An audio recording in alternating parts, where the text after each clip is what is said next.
Esta semana nos tocó cambiar un compresor de tornillo de un chiller York, de la marca York, modelo YBA 375. Como pueden ver, acá está ya el compresor montado. Ahí en videos anteriores vieron cómo lo estábamos desmontando el anterior, y muchas personas preguntaron que por qué se había cambiado, que cuál era la causa. Entonces, pues nada más, simplemente que el compresor viejo se fue a tierra, y ahorita vamos a mostrar aquí las mediciones de la bobina del compresor viejo. Como pueden ver, ahí me marca tierra. La fase 2 también me marca tierra. La fase 3 también me marca a tierra. Ahí pueden ver que ese es el compresor dañado. Se fue a tierra por alguna razón. Puede ser que el embobinado, el esmalte que trae la bobina, puede ser que por alguna razón se haya dañado. Estaba casi nuevo ese compresor, no tenía mucho. Este chiller debe haberse arrancado, pero vino fábrica. Mandaron un técnico de fábrica también, porque nos daba alarma de alto voltaje y se protegía el variador. Entonces, por eso fue que nosotros, fábrica dijo de que había que reemplazarlo, y nos mandaron el compresor nuevo. Pueden ver aquí ya tenemos el compresor ya instalado, ya funcionando. Ya revisamos todos sus parámetros.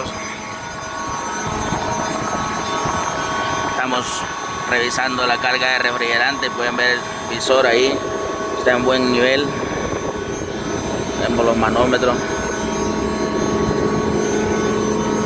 Aquí pueden ver, aquí está lo eléctrico. Este filtro de aceite que lleva acá se va a cambiar a las 12 horas de que lo hayamos puesto a funcionar este compresor nuevo.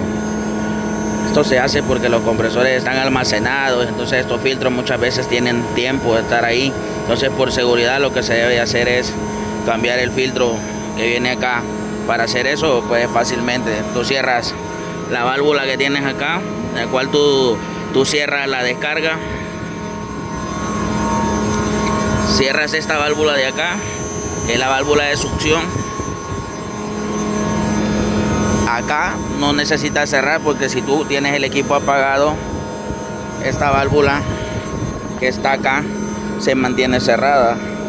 Por lo tanto, no va a haber paso de refrigerante. No necesitas cerrarla, porque el equipo, al estar apagado, pues ella se cierra automáticamente.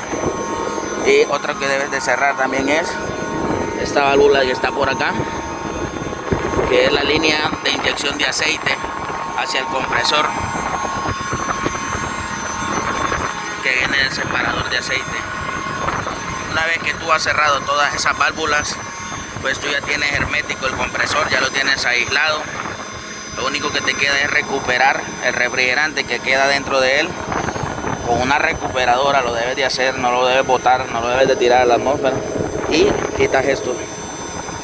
Al quitar esto de acá, asegúrate siempre de dejar 2 tornillos de estos al final, para que abras acá. No vaya a ser que en alguna ocasión quede compresión y esto te vaya a dañar. Luego que se quita la tapadera acá, pues nada más toca que cambiar el filtro, volverlo a tapar, hacerle vacío, y bueno, echas a andar tu equipo, y ya con ese filtro lo dejas hasta su próximo mantenimiento de cambio de aceite.